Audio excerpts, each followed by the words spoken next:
Hi, guys, welcome back to another exciting episode of the Crazy Podcast, where we unravel the success stories that inspires us. And guess what? Today we have a truly exceptional guest with us who is not only a distinguished professor at University of Sydney, Australia, but also a prolific author and editor of 14 books, has published dozens of articles. He is very famous on Twitter, over 90K plus followers, including stupendous personalities like Anand Mahendra. Moreover, ladies and gentlemen, he has met our Honorable Prime Minister, Mr. Narendra Modi. And today we are gonna deep dive on education with him. So without further ado, I'm super excited to welcome Mr. Salvatore Babone. Hi, sir. Thank you so much for joining us today. It's a pleasure to talk to you, and thank you for the invitation. Okay. So, sir, before we jump right into the conversation, could you please tell us a bit about your educational journey? My own educational journey was that I started at Columbia University in New York and promptly dropped out. I ended up uh, after literally two more dropouts. I ended up graduating from a place called University of Montevallo in Alabama. Went to graduate school at Johns Hopkins in Baltimore, Maryland, and then taught for 5 years at University of Pittsburgh before coming to teach here at University of Sydney. And I guess if there is a lesson in that, it is persistence. Keep trying, even if it doesn't look like it's working for you. You can make it happen if you keep working at it. Okay, great, sir. So, sir, my first question is, as a professor with a global perspective, you have had the opportunity to witness education on global scale. So, how do you see the current state of education on worldwide? Look, education, especially higher education, is succeeding like never before. It occupies a more prominent place in the world, perhaps, than ever before. That doesn't necessarily mean that the content of higher education is as important as it used to be. So it almost seems as if as education expands, the relevance of education diminishes. Now, when I say that the education is expanding, that's just statistically clear. More and more students are taking more and more courses. There's no doubt about that. But I'm not certain that the real action in education still occurs in universities. Now, if you think back a few hundred years, if I were to ask you, 300 years ago, what are the most important research institutions? What are the most important intellectual institutions?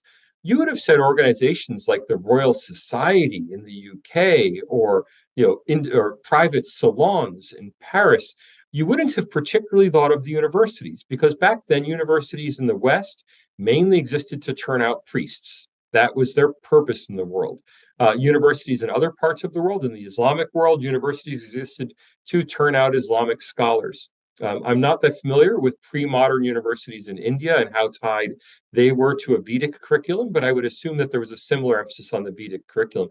I don't know. I'm not as familiar with pre-modern universities in India. Then the universities had this massive run from the middle of the 19th century to the beginning of the 21st century, where that's where the action was. If you wanted to be a scholar, a researcher, you wanted to do something new, you did it in a university. Today, I'm not so sure. In the humanities and social sciences, a lot of the most important writing is done in non-academic journals, not in the peer-reviewed academic literature, but outside it. In the think tank world, the think tank world is a much more vibrant intellectual environment than many university campuses. But even in areas like the sciences and engineering, if you think to the top AI people work at Google and Microsoft or at Stanford or Harvard. I'm not certain which direction that's going, whether even people who may have joint appointments, is their primary sense of identity being an engineer at Google or being the adjunct professor at Stanford? I rather suspect it's the engineer at Google aspect of it. So in lots of fields, we're seeing a transition away from universities as the primary locus of intellectual life. I don't know if that trend will continue. I believe it's likely that it will, that universities, unfortunately, are no longer flexible enough as organizations to accommodate intellectual growth. But we're still at the early stages of that new transition, and we'll see where it leads us. It's indeed, sir. You said very well. And now my next question is, I'm going to talk about challenges in education. In your point of view, what do you consider to be the major challenge facing education today, both on global scale and within a specific region like India? It depends on the place and the field. So, in the humanities and social sciences, where I am, in places like Australia, the United States, the key challenge is a lack of viewpoint diversity. That's very clear. There's an overwhelming consensus of academics on a single side of politics, and that's very unhealthy. We can see that especially in the United States, where we have actual data on this, where we have data on the political contributions made by academics. And in places, in liberal arts universities in the United States, I don't remember the numbers, but the numbers are something like 98% Democratic to 2% Republican.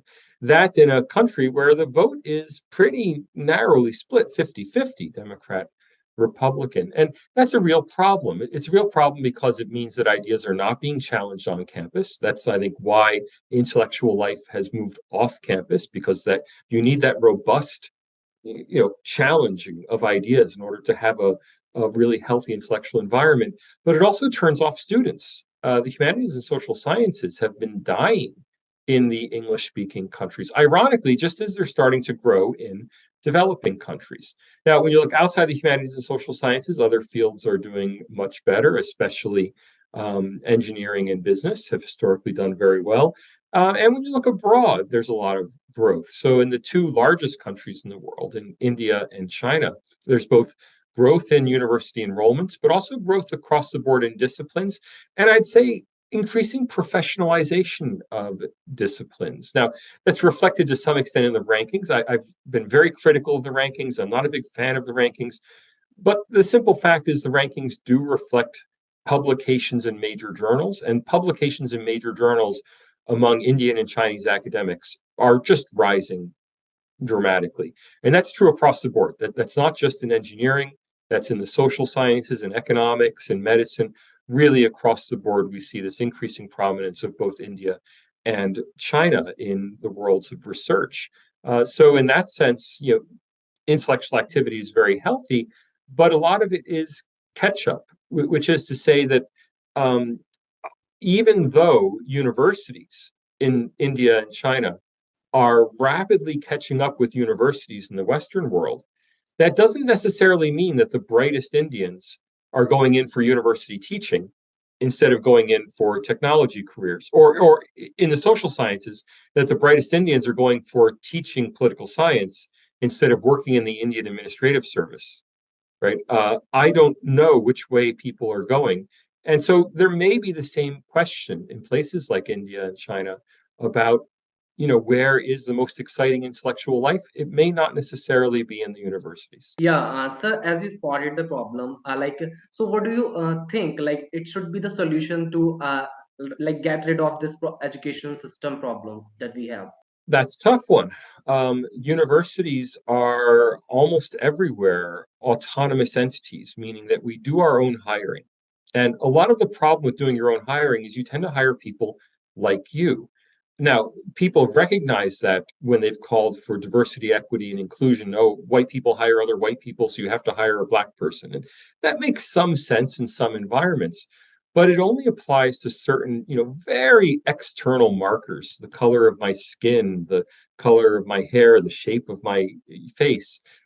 That's not being applied more broadly. So the same principles that should lead us to having increasing racial diversity in our university faculties, those same principles, even more importantly, should be applied to intellectual diversity in our universities and faculties. And that's simply not occurring at all. I think a large part of the reason why universities are less and less leading the intellectual world is precisely because they don't have that diversity. Now, the question is, how do you fix that? My own proposal is one that universities would never accept, which is that you need to put society on the hiring committees of universities. That used to happen in Germany, in particular, before the World Wars. University professors were not selected by their colleagues; they were selected by state governments. Viewing a university appointment as if it were a major civil service appointment. That is, becoming a university professor in Germany before the World Wars was considered the equivalent of an appointment of a judge. right? It was a major appointment. Nowadays, nowadays, even in Germany, the state governments, for the most part, just rubber stamp the list that comes to them from the universities. They give them a list of their hires, and the state legislature just rubber stamps it. I'd like to see more broadly across the world society's involvement. It doesn't have to be government. In places like Australia, where universities are governed by a university senate that's appointed under legislation, well, the Senate could play a role in hiring of professors. They don't. They again just rubber stamp it. But I'd like to actually see that university Senate, which is composed mostly of non-academics. The University Senate includes some academic representatives, but also people from society who are appointed by the state legislature. Well, I'd like to see them in charge, like make it an actual job being on the University Senate, not like a board of directors, but a job where your primary job is day in and day out interviewing candidates for positions, interviewing candidates for promotion. Take hiring and promotions out of the hands of people like me and put it in the hands of broader society. And that's important not just for viewpoint diversity. Viewpoint diversity is great. And in the social sciences, it means that you would have a more diverse social science professoriate. But think about it, even in an area like electrical engineering. In electrical engineering right now, the existing electrical engineers decide who the next generation of electrical engineers will be. And if you're someone who challenges the hierarchy in electrical engineering, if you're a maverick electrical engineer who has new ideas, you're a Nikola Tesla, not a Thomas Edison, right? You're someone who wants to do things differently. You may have difficulty with the current crop. Now, on the other hand, if the people who are deciding on your appointment included, the CEO, or maybe not the CEO, maybe a appointee of an engineering firm, board member of an engineering firm, board member of a software firm, right? People who are actually hiring electrical engineers, they would have a much better sense. What sort of engineering research do we need for the next generation? So this isn't just about politics. I want to stress that. It's not just about, when we talk about viewpoint diversity, it's not just about the social sciences. It's throughout academia, getting society's input, since after all, it's society who pays for our salaries. Getting society's input, I think, would make our universities much healthier places. Indeed, sir. Thank you so much for sharing your point of view on challenges that we are facing on education, how we can cope up with it.